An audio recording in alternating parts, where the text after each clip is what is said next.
भक्तजनों, माताओं, बहनों, सादर जय श्री कृष्ण। बोलिए लक्ष्मी नारायण भगवान की जय। आज हम आप सभी को कार्तिक मास महात्म अध्याय 31 की कथा सुनाने जा रहे हैं।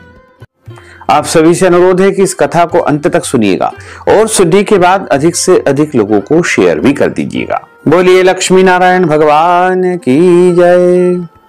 गुरुर्ब्रह्मा गुरुर्विष्णु गुरुर्देवो महेश्वरा गुरुः साक्षात् परब्रह्म तस्मै श्री गुरुवे नमः। श्री अखंड मंडलाकारं व्याप्तं येन चराचरं तत्पदं दर्शितं येन तस्मै श्री गुरुवे नमः। कृष्णाय वासुदेवाय हरये परमात्मने प्रणतः क्लेशनाशाय गोविन्दाय नमो नमः। वसुदेव सुतं देवं कंसचाणूरमर्दनं देवकी परमानंदं कृष्णं वंदे जगद्गुरुं। बर्हपीडं नटवर वपुः कर्णयोः कर्णिकारं बिभ्रद्वास कनककपीशं वैजयन्तीं च मालां।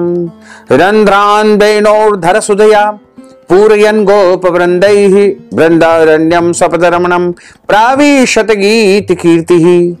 जय जय श्री राधा रमण, जय जय नवल किशोर, जय गोपी चित चोर प्रभु, जय जय माखन चोर। मात मेरी श्री राधिका, पिता मेरे घनश्याम, इन दोनों के चरणन में मेरा बारंबार प्रणाम, मेरा बारंबार प्रणाम, मेरा बारंबार प्रणाम। मोहिनी मूरत श्याम की वो मन रही समाय, जो मेहंदी के पात में लाली रही समाय। धन यौवन एक दिन उड़ जाएंगे जैसे उड़े कपूर, मन मूरख तू राम भज क्यों चाटे जगधूर।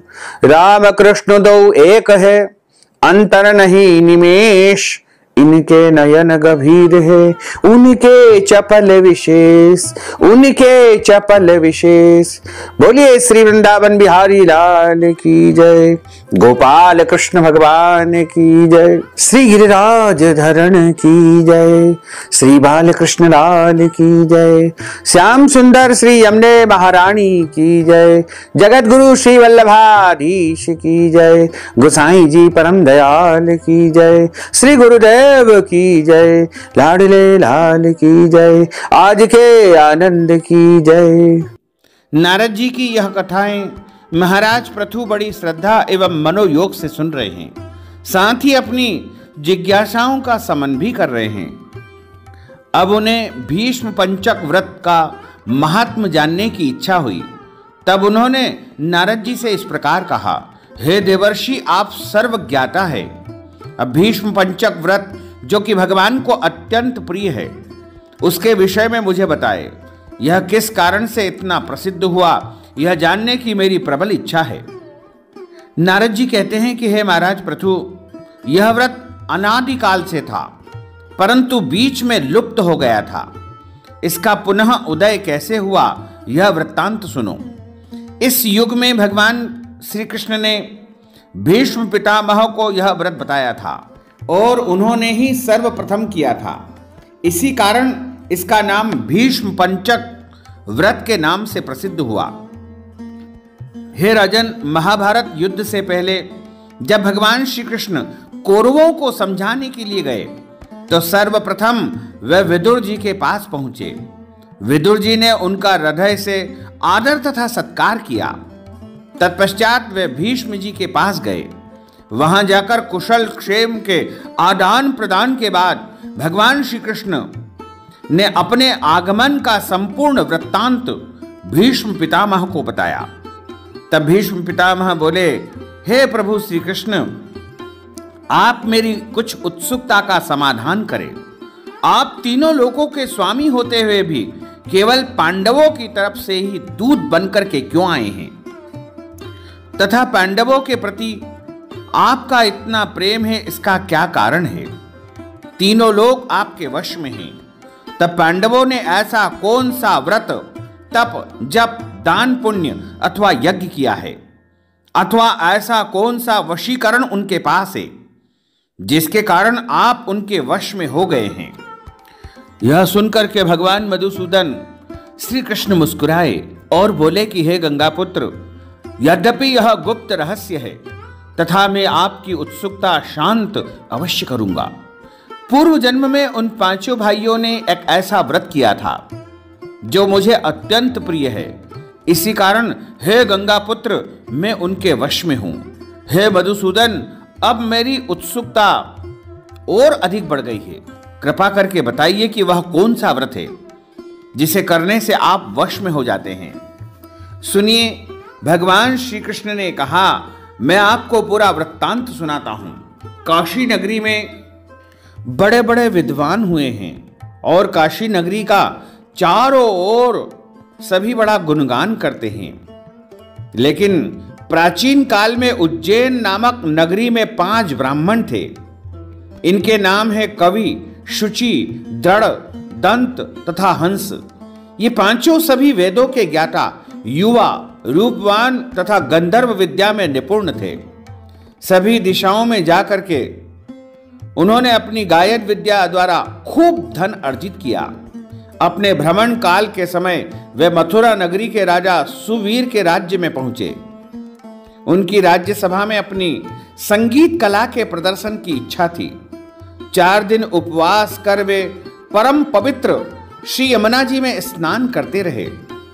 फिर उन्होंने किसी से राजा के संबंध में संपूर्ण जानकारी ली तो उन्हें ज्ञात हुआ कि राजा की एक कादम्बरी नाम की भोग पत्नी, जो संगीत विद्या में निपुण और मधुर गायन करने वाली है, नित्य केवल राजा के मनोरंजन के लिए नृत्य एवं गायन करती है। उसका रूप, लावण्य एवं यौवन अद्वितीय है। यह सुनकर के वे पांचों उस स्थान पर जा खड़े हुए जहां से कादम्बरी के नृत्य तथा गायन के स्वर सुनाई देते थे। तत्पश्चात वे राजा के पास आने जाने वालों के मध्य खड़े होकर के इस प्रकार कहने लगे, बड़े दुख और आश्चर्य की बात है कि यहाँ के राजा के पास दक्ष संगीत कला एवं गायन का ज्ञाता नहीं है। कादम्बरी के नृत्य करते समय बजने वाली वीणा के तार तक कसे नहीं हुए हैं। यह बात उड़ती उड़ती राजा के कानों तक पहुंची। तब राजा ने उन पांचों को बुलाया जहां कादम्बरी का नृत्य हो रहा था। पांचों ने वहां खुद पहुंच करके राजा को आशीर्वाद दिया और अपने अपने आसनों पर विराजित हो गए। कादम्बरी ने उन्हें संगीत एवं नृत्य विद्या में प्रवीण समझ करके उनके सम्मान में अपना एक अति विशिष्ट नृत्य प्रस्तुत किया। हे गंगापुत्र, जब उसने चक्र में ताल दी तब ब्राह्मणों ने उसे रोका। कादम्बरी ने चक्र छोड़ करके ताल का यथा योग्य प्रति उत्तर दिया, किंतु चक्र खंडित न किया। कादम्बरी की इस कला एवं उसके इस रूप माधुर्य पर वे पांचों ब्राह्मण मोहित हो उठे। कादम्बरी भी उन पांचों के गुणों पर मोहित हो गई। उसी रात्रि उसने एक सखी के माध्यम से उन पांचों तक यह संदेश भेजा कि उनमें से एक व्यक्ति प्रतिदिन नगर के उत्तर की ओर यमुना तट पर समीप वृक्ष के घिरे अनंत नामक निर्जल तीर्थ पर मेरे पास आकर अपनी अपनी विद्या तथा गुण का प्रदर्शन करे। उस समय मैं भी वीणा तथा राग का कौशल दिखाऊंगी। ब्राह्मण कला प्रेमी एवं गुणवंत संगीतकार थे और कादम्बरी से प्रभावित भी थे, अतः उन्होंने अपनी स्वीकृति प्रदान कर दी। भगवान श्री कृष्ण कहते हैं कि हे भीष्म जी, मेरा एक भक्त था, दुष्ट संगति के भय से गांव से दूर वहां आकर रहता था।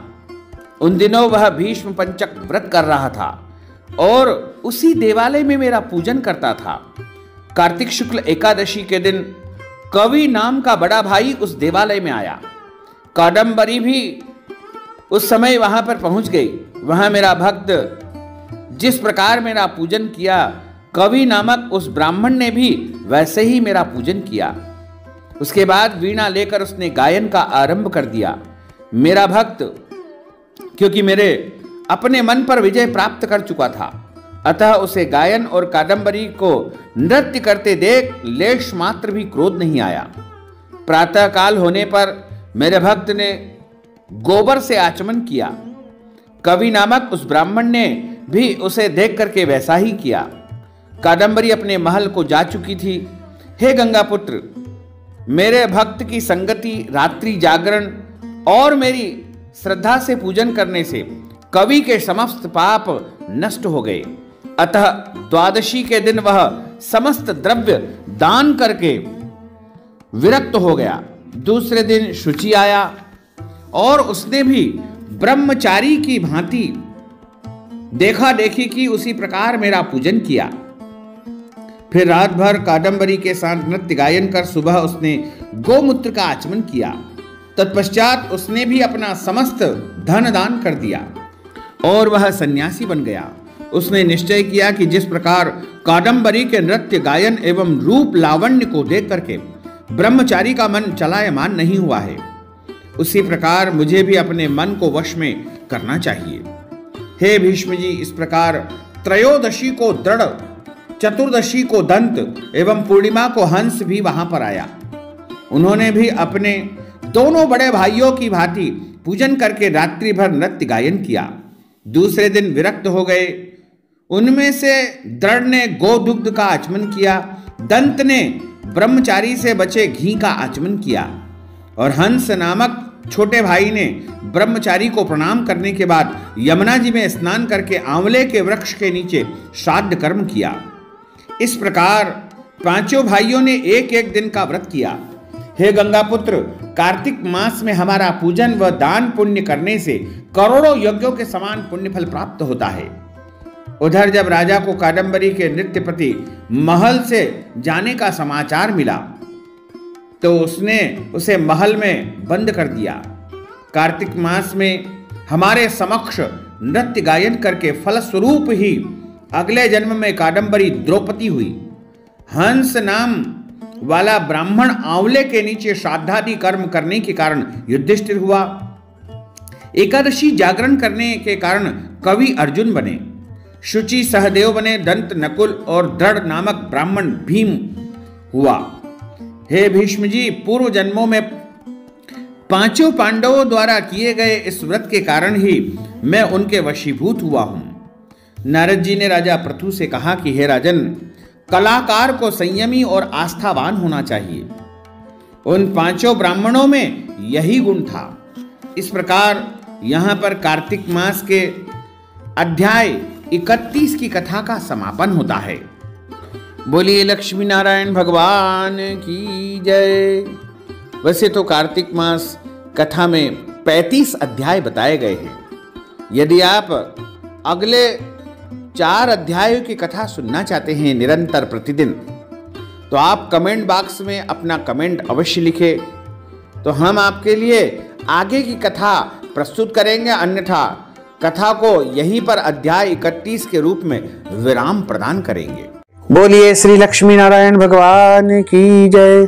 अच्युतम केशवम राम नारायणम कृष्ण दामोदरम वासुदेवम हरे श्रीधरम माधवम गोपिका वल्लभम श्री जानकी नायकम श्री रामचंद्रम भजे जानकी मनोहरम सर्वलोक नायकम श्री शंकरादि सेवितम पुण्य नाम कीर्तनम श्री राम राम राम राम राम नाम तायकम रामा कृष्ण वासुदेवा भक्ति मुक्तिदायकम रामा कृष्ण वासुदेवा भक्ति मुक्तिदायकम रामा कृष्ण वासुदेवा भक्ति मुक्तिदायकम रामा कृष्ण वासुदेवा भक्ति मुक्तिदायकम रामा कृष्ण वासुदेवा भक्ति मुक्तिदायकम।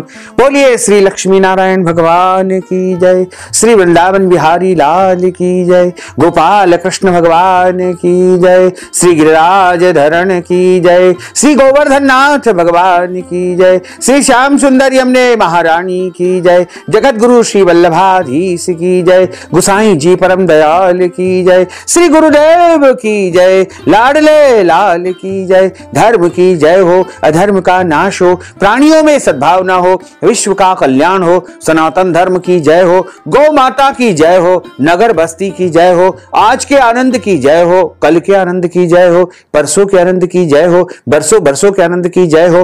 ओम नमः पार्वती पते, हर हर महादेव हर, काल हर, कंटक हर, दुख हर, दारिद्र हर, आनंद की लहर कर। साथ ही आप सभी से अनुरोध है कि हमारे इस ज्ञानवर्धक वीडियो को अधिक से अधिक लोगों को शेयर करिएगा, लाइक करिएगा, कमेंट करिएगा। और यदि अभी तक आपने सब्सक्राइब नहीं किया है तो अभी और इसी समय सब्सक्राइब कर लीजिए, ताकि इसी प्रकार की ज्ञानवर्धक वीडियो सबसे पहले आपको प्राप्त हो सके। आपको और आपके पूरे परिवार को सादर जय श्री कृष्ण, सादर धन्यवाद।